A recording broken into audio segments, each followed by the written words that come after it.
Assalamualaikum warahmatullahi ta'ala wabarakatuh.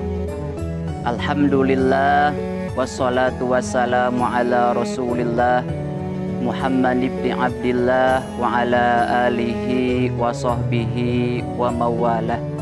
Amma ba'du. Hadirin yang dirahmati oleh Allah subhanahu wa ta'ala. Allah subhanahu wa ta'ala berfirman di dalam hadis qudsinya sebagaimana yang disampaikan dan diriwayatkan oleh Imam Bukhari di dalam sahihnya, juga diriwayatkan oleh Imam Muslim di dalam sahihnya.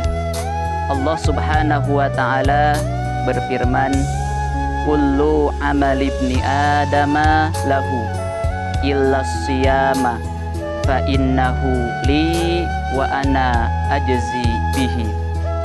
Semua amalan manusia itu untuknya, terkecuali puasa. Itu untukku, hanya aku yang akan membalasnya. Dalam firman Allah di dalam hadis qudsi ini ada dua catatan yang mesti kita perhatikan.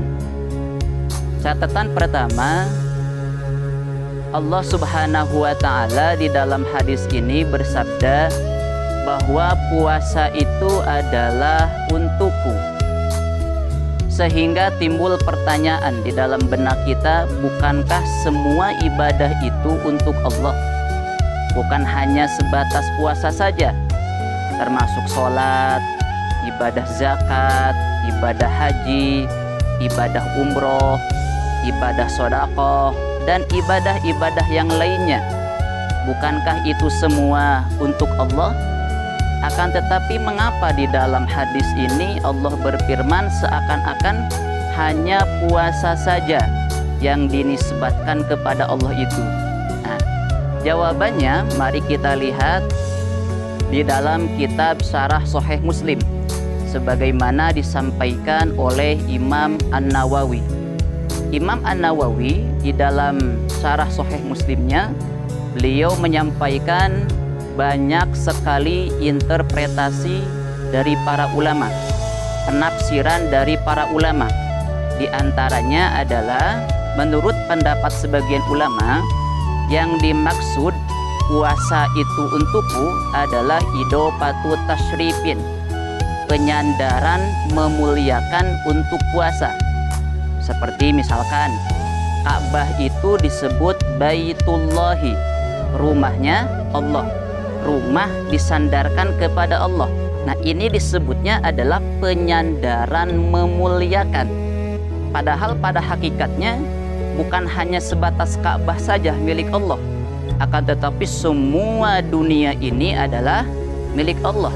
Akan tetapi kenapa Ka'bah disebut Baitullah? Nah, ini disebutnya adalah idopatu tasyrif, penyandaran untuk memuliakan Ka'bah.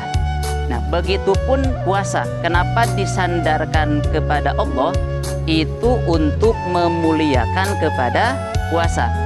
Karena sudah maklum ketika sesuatu disandarkan kepada yang mulia, maka akan ikut mulia gitu. Begitupun ketika puasa di dalam hadis ini disandarkan kepada Allah, itu menunjukkan betapa tingginya kedudukan puasa. Begitupun betapa tingginya kedudukan orang yang berpuasa. Ini catatan pertama. Kemudian catatan kedua, di dalam hadis qudsi ini Allah berfirman bahwa puasa itu untukku dan aku yang akan membalasnya. Timbul lagi pertanyaan di dalam benak kita, bukankah semua ibadah itu yang membalas adalah Allah? Bukan hanya sebatas puasa saja.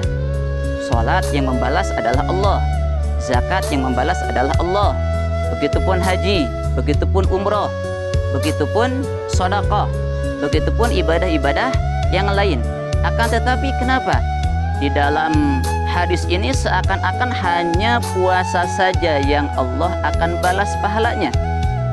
Jawabannya mari kita lihat di dalam kitab Fathul Bari, Syarah Sahih Al-Bukhari.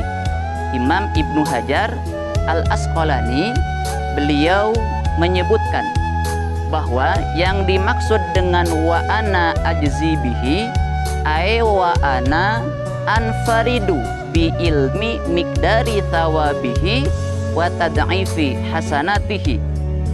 Hanya akulah yang tahu kadar pahalanya, dan hanya akulah yang tahu kelipat gandaan pahalanya. Perlu kita ketahui, ibadah selain puasa itu dalam pembalasannya itu mengikuti kepada aturan minimal dilipat gandakan 10, maksimalnya dilipat gandakan menjadi 700. Nah, sehingga semua ibadah apapun itu selain puasa pasti masuk ke dalam aturan ini. Tapi berbeda dengan puasa. Puasa ini tidak masuk ke dalam aturan ini. Saking besarnya pahala puasa, sehingga yang mengetahui kelipat gandaan pahalanya hanya Allah semata. Tidak akan ada seorang pun, bahkan malaikat, yang mengetahui akan kelipat gandaan pahala. Hadirin rahimakumullah, mungkin hanya itu yang bisa kami sampaikan dalam kesempatan kali ini. Mudah-mudahan bermanfaat. Usikum wa nafsi bitaqullah. Wassalamualaikum warahmatullahi wabarakatuh.